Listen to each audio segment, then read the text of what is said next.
Kia ora koutou, everyone. It's lovely to see you all here this bright sunny morning, or a bit overcast.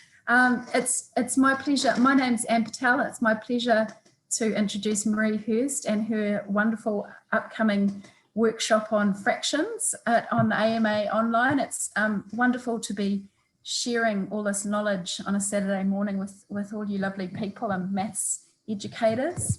Hi. Primary, secondary and tertiary and other. So I'll just introduce Marie. Just before we start, or just a few housekeeping matters. So just make sure your sound's on, make sure you're muted. Always helps things along. And can you switch the slide, Marie, please? Yep. And just introduce yourself. You're all doing that. You're all well trained. I can see you've all had a good couple of sessions before this, probably. Right. So Marie is the primary kairahi for the Auckland region, Tamaki Makaurau. She's been consulting for at least 20 years, and prior to that, she was a primary teacher teaching years 0 to 6.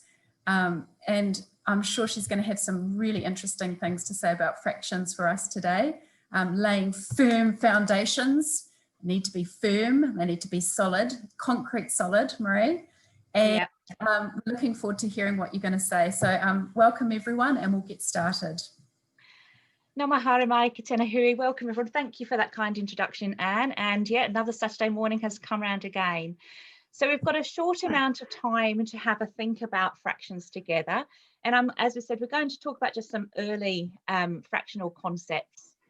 Fractions is huge, proportional thinking is really big, and we know it's riddled with misconceptions throughout. So we're just looking at how we can build those firm foundations in our early years.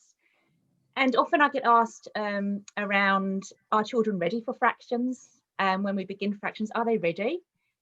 And if you've ever spoken to those young children, you know, our little ones, and we ask them how old they are, I'm sure that, you know, they'll tell you how old they are. They'll say, I'm 4.5. They know something about fractions right from the early ages. And they've often had those very early informal interactions with fractions. And it's often been with food. You know, we've got about half cake, half a banana, half a pizza. But they bring with those informal interactions some misconceptions. It's not fair, she's got the bigger half. And also with that, they bring with them experiences around fractions that aren't necessarily mathematically correct. So very often you might hear children say, well, yeah, my sister gets the biggest half because she's older than me, so that's okay. So they're understanding something about halves being about 2 pieces, not really realizing that, you know, they have to be equal. So they've got some sorts of informal understandings of fractions. So when we're thinking about fractions and contexts, apart from food, which is an obvious one, have a little think. You might want to put your ideas in the chat. What are some other everyday experiences with fractions? Where do we see fractions in real life? Obviously, we've talked about food. What are some of those other real life contexts for fractions?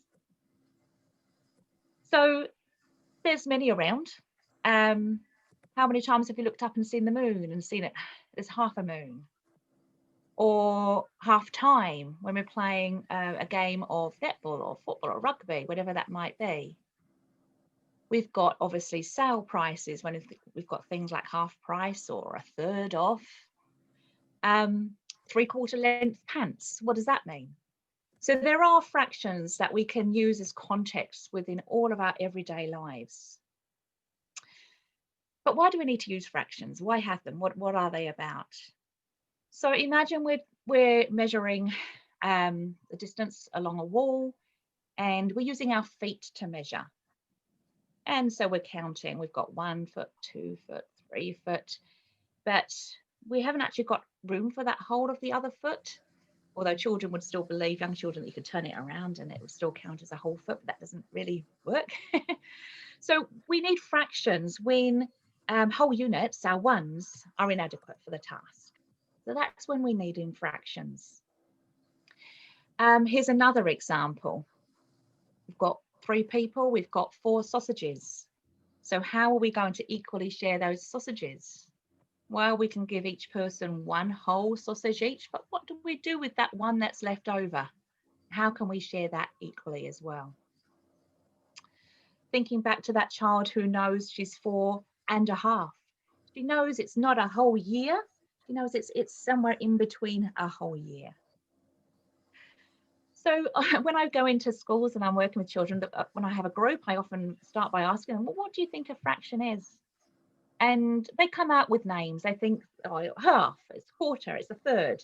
They usually associate it just with names of fractions. But what we're going to look at is those key ideas, those key concepts that underpin fractional understanding. And fractions are about a part of a whole. They're about things that we split into smaller pieces. And that's an important concept for children to understand. And the name that we give to a fraction depends on the number of those equal parts that the whole has been split into, or how many parts make up the whole. So it's an important concept we need to make sure they are clear about, that when we have a whole and we split it into 2 equal parts, we give them a name. And in English language, the name that we give them are halves. And if I talk about just one of those halves, then we call it 1 half. And if I have 2 of those halves, then they have 2 halves. So it's about, the name comes about from the number of parts it's been split into. But tricky, fractions are tricky. The language is tricky, unfortunately, because of our English language. If we were asking them names of fractions, they might tell you, well, this is 1 half, and this is 1/3, and this one is 1/4.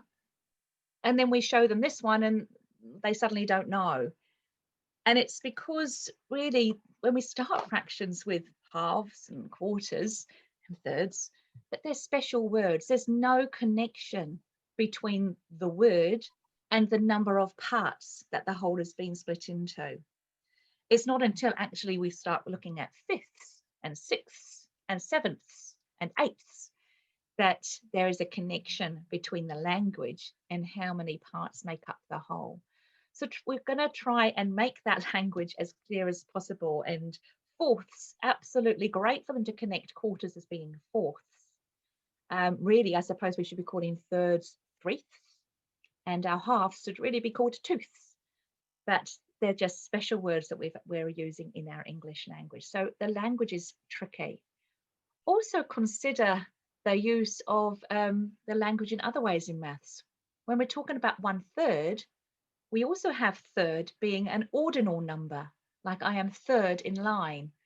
No link to fractions at all. So they're very tricky. It's tricky language. So begin with using the word and writing it in words, but then we want to link the symbol, but with understanding. And I want you to reflect on this for a moment. How do you read that symbol that you see there on your screen at the moment? How do you read it? And I think obviously fractions have many different constructs. So if possible, we want to give as much understanding to the symbol that we can. So when we're talking about this fraction here, 1/2, why do we write it with a 1 at the top and a 2 at the bottom? Well, what does that 2 really mean? It means that we've split the whole into 2 equal parts. And it's the name that we give it. So when we see something with a 2 at the bottom, we should be thinking, the name of those 2 equal parts are called halves. So anything with a 2 at the bottom is talking about halves. Sometimes I've made the connection by actually just writing the word half underneath so they can see the connection between what that number is representing. The 1 at the top, what does that mean? Well, that tells us the number of those parts chosen, the number of the halves. It's not, in this context anyway, it's not about having 1 whole that's been cut into 2. That's a different construct for fractions, but we're talking about the part-whole comparison. So I think it's really important that we give children as many opportunities as possible to fold, to cut, to make, and to label their own fractions, rather than giving them those pre-made fractions, the pre-made circles or wall tiles. Let them explore, make, cut, fold first of all. And do that in a whole range of different ways, lots of different shapes, not just circles. But paper plates are great for them to get folding, cutting, give them rectangles, give them strips of paper that they can then fold and cut and make and begin to make their own fraction wall. Now, obviously, it depends on your age of children, on which fractions you're going to get them to explore. A sensible sequence would be obviously to look at halves and then quarters and possibly to eighths, because you've got that fraction family coming in, halves, quarters, eighths, before then looking at thirds and fifths. And I want you to consider also then for a moment, by making the fractions themselves, what do the children have opportunities to notice and understand? What do they actually get to do by making it themselves? And I think there's lots of reasons why we want them to do that. The first being that they get to connect actually the fraction and how many pieces that they've had to cut it into, and connect also how we write the symbol. It's an opportunity to really consolidate that understanding. But also it gives them opportunities to notice some early equivalences and the relationship, say, for example, between halves and quarters. That when we made the quarters, we folded our shape or our length in half and then half again. So lots of really good reasons why we want them to make and fold and cut their own. Obviously, when opportunities arise, we can talk about this. Show me with your paper plates or show me with your fraction walls, maybe 1/4. Now hold up 2/4. Now hold up 3/4. And let's have a look at how we write those as well. So don't just stick with unit fractions. Go when the opportunities arise into those non-unit fractions.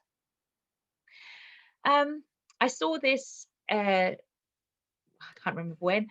It's a lovely little video of from the Scholastic website around a teacher who's making a fraction museum, and the children have a whole range of different materials that they make different exhibits to go in their museum. And they put little labels next to it, and they make one that also has a mystery label, and then they team up with a partner and go and visit each other's museum, and they get a tour around the museum. Their partner will then explain their exhibits to them. It's a really nice hands-on practical exploration. It's quite open-ended also, because depending on where children are at, they might be making sort of simpler fractions, or they've got opportunities to go into those non-unit fractions. You can explore into equivalent fractions and different labels and so on. So it's worth a little look if you have the time. Okay, so we're going to move on to another little idea here. Sam ate 1/2 of a cake. Jill ate 1/4. Who ate the most?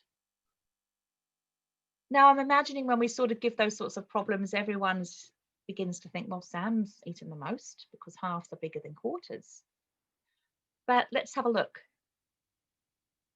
If we've got those cakes, then actually Jill looks like she's going to have eaten the most because her cake is bigger. And so a really big concept that we want to keep coming back to is that fractions are always relative to the whole. And the idea of a half is completely meaningless without knowing what the whole is. So continually ask when you're working with those fractions or shapes, regions, continually ask, so what's the whole? Where's the one? Where's the one whole? It's always relative to the whole. Now, if you have a piece of paper handy next to you, take a few seconds and draw for yourself some pictures of 1/2. So your own representations for 1/2. They might be any sorts of pictures, diagrams, whatever you like. Just take a moment and draw yourself your own representations. Now, I'm wondering that when you get to do this, I imagine most of us would have gone to some sort of circular representation first of all. Possibly you've got shown some other shapes, possibly some other regions, like here we've got a glass half full. So we want to work with regions and shapes, obviously. Did anyone draw or think of any pictures to do with lengths? So having a length of a rope or a length of a distance and showing that halfway mark. And did anyone draw sets? So a quantity and showing half of a quantity. So when we're talking and exploring with fractions, we've got those continuous models, regions, shapes, lengths, as well as our discrete models. And what we want to try and do is to make as many connections as possible, connect those different representations. So when we're in our earlier years, when we're working with halves and quarters, don't just stick with the shapes. Work with halves and quarters of numbers as well. Don't leave that until later. So we want to get the concept and work with the two together. I just wanted to have a little shout out for picture books. There's some wonderful mathematical picture books, and you can find a whole range of them on NZ Maths. But these are two really quite nice ones that introduce some sort of fractional concepts, particularly around the half idea. My half day is absolutely lovely. And what I'm going to do is take an example. I've adapted it slightly from the Teddy Bears Fraction Picnic units of work on NZ Maths. And so they get asked, how can the two teddies share their picnic fairly? So I've adapted it slightly to put a whole different range of foods there. And you can see that to actually do this, we're going to be dealing with halves of a shape like the sandwich or the apple, an object. We're going to be dealing with halves of a bottle of juice.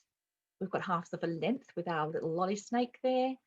And we've got halves of a quantity with the grapes. So this is a really nice way to get them to explore what halves are all about. So starting with just a shape, how could they cut up this sandwich? And how will they check if the pieces are equal in size? That's an important next step, isn't it? So that we could think about doing that comparison next to each other. Is it equal? So that big understanding that halves mean two equal parts, two fair shares. And then again, we can do our labeling. Given some other options, are these sandwiches cut in half? Yes or no? And why? Why is the one on the left in half, but the one in the middle is not? Yes, they're two pieces, but they're not equal. And what about the one on the right? That more interesting way of cutting a half. Is it still half? Are they still the same? And what about the grapes? Let's look at finding a fraction of a set. Now, when children begin fractions, we're going to look at that dealing system, that idea of one for you, one for you, one for you, and one for you. To do that, they need to come back to the understanding that halves mean two equal groups. We've got to share between two equal groups. And again, how do we check we've got the same amount? We need to count them and check they are equal. So fractions has that absolute connection with division. It's about sharing. And we can introduce it with words. We can link in the addition, that 4 plus 4 equals 8. Double 4 is 8. So as I said, they begin with equal sharing when they're starting to work finding a fraction of a set. Now I found that there's many misconceptions when we're doing other numbers. So I want you to have a think about this one. What is 1/3 of 12? If it's been put into a context and the children are thinking of 1/3 of 12, very common misconception. Can you have a think what it might be? What do they often say? Often the answer is always going to be 3. 1/3 of 21, the answer is 3. 1/3 of 15, the answer is 3. And that misconception is around the connection that thirds are about groups of 3, rather than actually what they are. Thirds are 3 equal groups. So it's an important one that they're understanding, isn't it? Thirds mean 3 equal groups, not groups of 3. So I've got my favorite piece of equipment. It's very, very simple. It's this little frame and I use some strips, and I actually now laminate the frame so I can write on it at the same time. And I'm just going to show you some ways that you can help develop the use of finding a fraction of a set through this very simple equipment. So I've got to get our video playing. I videoed this earlier in case I couldn't quite show it on the day. So here we go. Let's have a little look.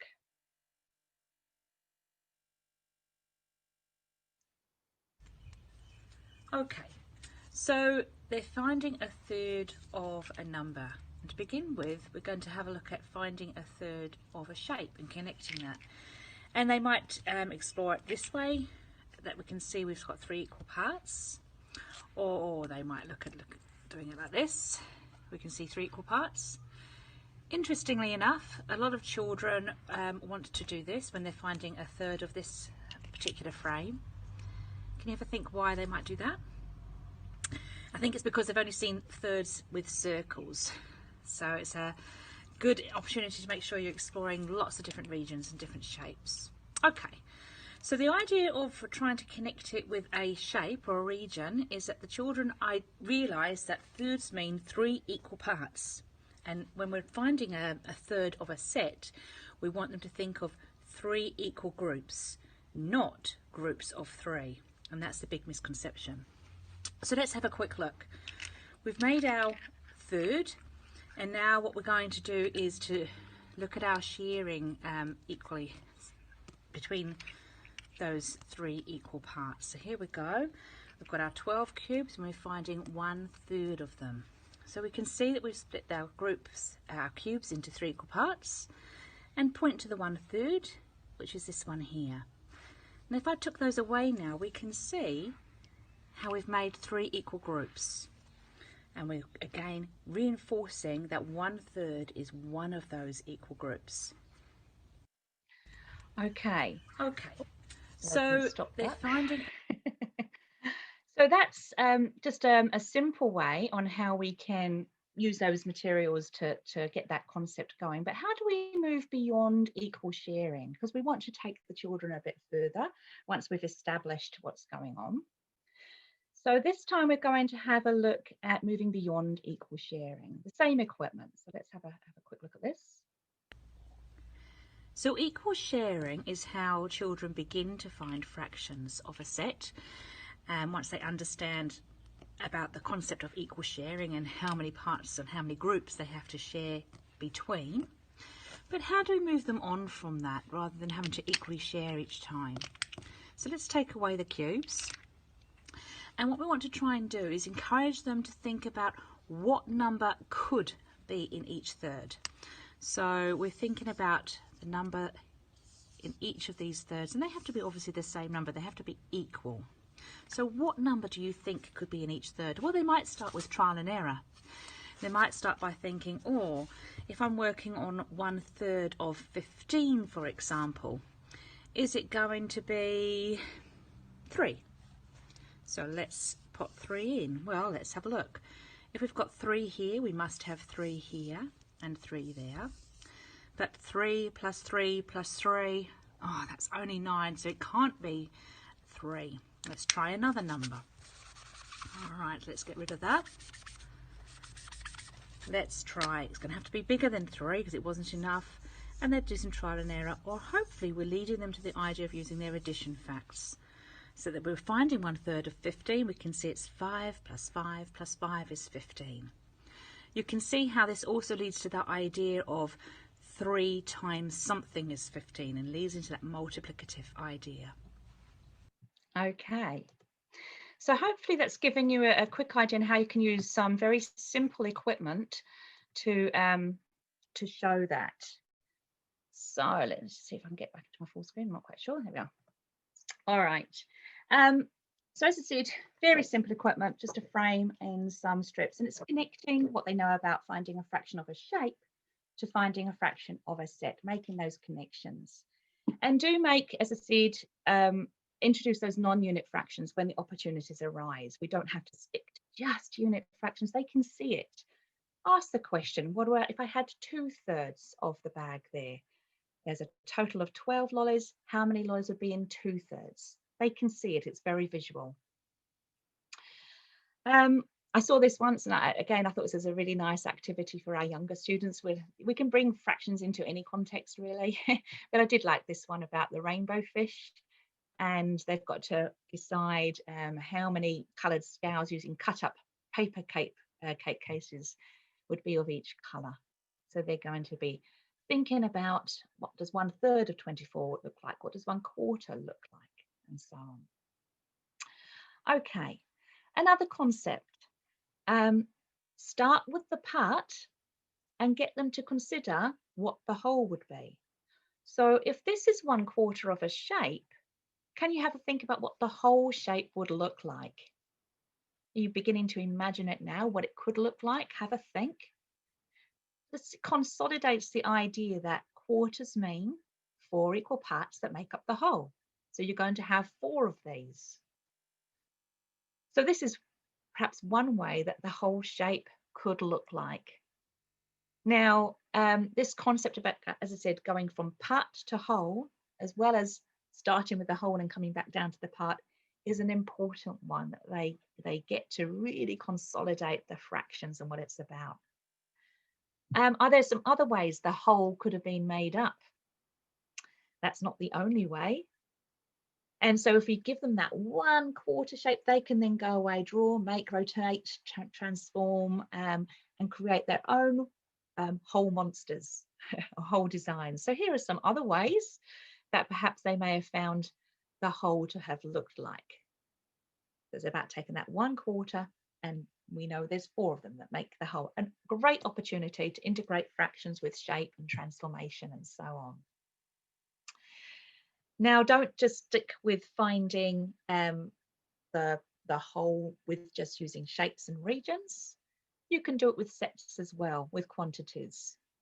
So in this context, we've got Jack had 4 lollies, which was 1/3 of the whole. And so how many lollies were in the whole bag? Let's understand what that looks like. Let's go back to our little sets again, our little regions here. Well, we've got 4 lollies. So I know that's 1/3 of the whole, and I can see it.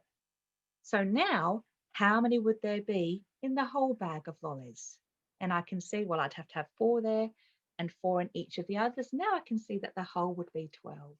So going from part to whole with quantities and sets as well. So this brings me introducing bar model diagrams, which are fantastic for fractions. So starting with cubes, we can give children some cubes and get them to build worms, build towers, whatever it is that you want them to build. And in this instance, we're going to build a worm that's 4 cubes long, for example, but we want to make 1/4 of it red. Okay, so there's our cube worm. Now, if I was going to then draw around that, we can start to introduce that bar model diagram. This is our whole worm. We've drawn around it. We can see our whole worm. But 1/4 of it, if I draw it again, we can now see the part of it that's red, the fraction against the whole. We're introducing that bar model diagram, a lovely representation of fractions. So let's just take that idea a little bit further. Let's have a look at this problem here using that bar model diagram to illustrate it. So Sam counted 12 children on the playground. 1/3 of them were boys. How many boys and girls were there? So again, if you've got a pen and paper handy, you might want to have a quick go of maybe drawing that conceptually and have a think about what the whole would look like. And then underneath, have a think about what we're told with the parts about the boys and the girls. I'll just give you a moment to have a quick go. So let's have a look. What do we know about the whole? We keep coming back to the whole. There were 12 children on the playground. That's our whole unit. And we know that's 12. It has the value of 12. 1/3 of them were boys. So we're going to split up our thirds. And I know we're thinking about this third that are boys. And the rest are obviously going to be girls. So now I have a very clear representation of what we're talking about. So now it's thinking and connecting, well, how many then? What's the quantity involved? So we can come back to our additive thinking. We can be thinking, well, it's something plus something plus something that makes 12. That additive approach to understanding fractions. But we can see also where we can move to using that multiplicative idea. We can see that to find the answer, it's 3 lots of something make 12. 3 times what make 12? Bringing back in our basic facts. Or conversely, our division. It's 12 shared between 3. So it's a really great opportunity to start moving them from the additive thinking and showing where the multiplication comes as well. So there we go. We can see then our answer is going to be 4. So bar model diagrams, great. We can start with unit fractions, just finding 1/3, for example. Move into our non-unit fractions, which I know children find very tricky, but with a bar model diagram makes it so much simpler. So let's have a look at this one. Again, if you have a pen and paper handy, have a go by yourself. So Lexi received a total of $40 for her birthday. She saved 2/5 of it. How much did she save? So have a think, draw your diagrams, have a think what the whole is. Have a think about the parts. And what number of parts are we thinking about? What is it that we need to try and find? So let's have a look. Here's our whole. We've got $40. And the parts, we're talking about fifths. So it needs to be split into 5 equal parts into our fifths. And we're trying to find 2 of those fifths, 2/5. Again, let's think back to using either adding 5 things together make 40, or we're thinking about 5 times what is going to be 40, or 40 divided by 5, to bring us back to what 1/5 is. And so we can see it's going to be 8. And now when I'm trying to see 2/5, I can get another 8 as well. So it's really lovely to show that understanding. So when we're working with fractions, what it really is it's a great context. It's applying our additive and multiplicative number strategies. You are constantly reinforcing what they have previously been doing with addition and multiplication. Now, obviously, we've gone to some diagrams there using our bar model diagrams. Fraction wall tiles, absolutely great for this as well. So we've got our wholes and we can put against the fractional parts, the thirds. But I've found that actually these are great when they're plastic, because when you flip them over, you can actually write on them and then you can rub them off. So you can do that lovely flip from the region into the numbers. So we can flip that over, and again we can see what that means when we're trying to find, for example, 1/3 of 12, and linking it to the fractional regions that we see there. It's a great little tip, those ones, for our fraction bar diagrams. Now you'll notice I've been saying 1/3 or 1 of the thirds, rather than the out of, the 1 out of 3 language. There are implications with using out of in this context when we're talking about fractions as part to whole comparisons. So the out of can be problematic. It makes it very confusing for children to understand improper fractions, for example, when we're going beyond 1. It has implications when we're learning to add fractions, because the out of idea can get, it's not quite correct for how additional fractions will work. So it's much better, if you can with your language, to use the fraction names. Rather than 1 out of 3, it's 1/3, or you're talking about 1 of the thirds. Reinforce that language as much as possible. So just to finish with, then I'm just going to direct you to a couple of other places that are really useful to use. Obviously, wherever possible, get the children involved with hands-on equipment like our cubes, like those regions that we've just been talking about, our fraction tiles with them making. But the Math Learning Centre app, the Fractions app, is great if you're wanting a digital manipulative. I won't go into how that works now, we won't have time, but it's well worth looking at. And you can use either fraction wall tiles or fraction circles. So it's a great manipulative in order to use. And if you're exploring more around those fraction bar diagrams, then the Math Playground Thinking Blocks Fractions site or app is fantastic as well for exploring those part-whole relationships. Yeah, so a couple of places that you might want to go, and obviously the links will be live when these slides get put and shared up onto the AMA website. So just a summary then of the things that we've discussed this morning, and there's many more key ideas with fractions. We've just looked at some of them. So the first one is that need for fractions. It comes when our whole units are not enough. They're inadequate for the task. We need to split our wholes into something. And the name that we give a fraction comes about, it depends on how many equal parts the whole has been split into. And that's a piece of knowledge. When they get split into 2 equal parts, they're called halves. When they're split into 3 equal parts, they're called thirds, and so on. Connect different representations. Don't just stick with shapes and regions. You know, connect into lengths and the sets, finding fractions of sets. Connect. Introduce those fraction symbols with care.